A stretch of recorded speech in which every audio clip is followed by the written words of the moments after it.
Agency ప్రాంతంలో గౌడులకు న్యాయం చేస్తాం. ఎమ్మెల్యే కోరం కనకయ్య ఏజెన్సీ ప్రాంతంలో నివసిస్తున్న గౌడు కులస్తులకు గతంలో ప్రభుత్వ పథకాలు, రాజ్యాంగ హక్కులు లభించక తీవ్ర వివక్షతలకు గురయ్యారని, వారికి న్యాయం చేస్తామని ఇల్లందు ఎమ్మెల్యే కోరం కనకయ్య స్పష్టం చేశారు. తెలంగాణ ప్రభుత్వం పరిధిలో ఉన్న సంక్షేమ పథకాలను ఏజెన్సీ ప్రాంతంలో గౌడులకు సైతం వర్తింపజేసేందుకు మైదాన ప్రాంత గౌడులకు వర్తిస్తున్న అన్ని పథకాలను అమలు చేసేందుకు కృషి చేస్తామని ఆయన పేర్కొన్నారు.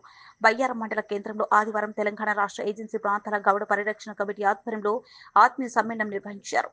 ఈ సమ్మేళనంలో ముఖ్య అతిథిగా పాల్గొన్న ఎమ్మెల్యే కోరం కనకయ్య మాట్లాడుతూ, గతంలో ఏజెన్సీ ప్రాంతంలో గీత కార్మికులకు సొసైటీలు ఉండేవని, అవి కొన్ని కారణాల వల్ల రద్దు చేశారని, బీసీ సామాజిక వర్గాల్లో అన్ని కులాలకు సొసైటీలు ఉండగా కేవలం గౌడ కులస్తులకు మాత్రమే సొసైటీలు లేకపోవడం, పునరుద్ధరించకపోవడం సరైనది కాదన్నారు.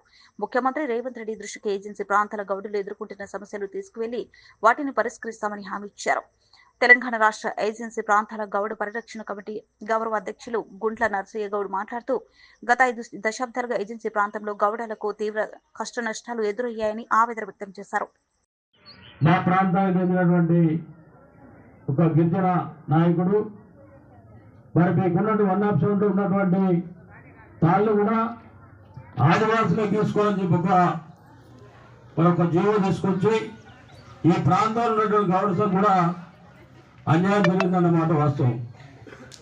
దాన్ని తిరిగి తీసుకోవాలంటే మన ప్రభుత్వం చట్టం తయారు చేయాలి. గిరిజన ప్రాంతంలో ఉన్నటువంటి ఏదైతే యాదవులు గూడ్లు ఇచ్చారో, బెస్తవారికి చేపలు ఇచ్చారో, అదేవిధంగా మన గౌరవం కూడా సొసైటీలు ఇచ్చి వారిని ఆదుకునే ప్రయత్నం చేయాలని చెప్పి మరి ప్రభుత్వం దృష్టికి తప్పకుండా తీసుకుపోతామని చెప్పి మేమందరూ విజ్ఞప్తి చేస్తూ, ముఖ్యంగా ఇప్పుడున్న సంక్షేమ పథకాలు అన్నీ కూడా తెలంగాణ రాష్ట్రంలో ఏదైతే మన ప్రీతం నాయకులు పెద్దలు రేవంత్ రెడ్డి గారు, జిల్లాలో ఉన్నటువంటి ఉమ్మడి జిల్లా ఉన్నటువంటి మంత్రులు మరి బట్టి విక్రమార్ గారు, వారితో పాటు పెద్దలు హౌసింగ్ శాఖ మంత్రులు మరి శ్రీనివాస్ రెడ్డి గారు, వ్యవసాయ శాఖ మంత్రులు తుమ్మల నాగేశ్వర గారికి ఉన్నటువంటి ఏ పథకాలను సరే తప్పకుండా గౌడ సంఘాలు, గౌడ కులాలతో పాటు మిగతా కులాలు కూడా, బీసీ కులాలు కూడా, ఎస్సీ ఎస్టీ ప్రాంతంలో ఉన్నటువంటి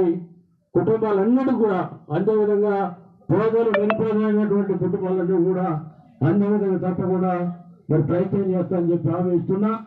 అదే కాకుండా రేపు జరిగేటువంటి రేషన్ కార్డు కార్యక్రమాలు, అదేవిధంగా హౌసింగ్ ఇంధనం ఇళ్ళ కార్యక్రమాలు, అదేవిధంగా రైతు కూలీలకు ఇచ్చే భరోసా కార్యక్రమం కూడా తప్పకుండా మీ అందరికీ అదే విధంగా ప్రయత్నం చేస్తామని చెప్పి హామీ ఇస్తూ, ఈ కార్యక్రమంతో ప్రభుత్వం చేసినటువంటి గౌడ సంఘ, గౌడ కులస్తులందరితో పాటు వేదిక మీద ఉన్నటువంటి అక్క చెల్లెలందరూ కూడా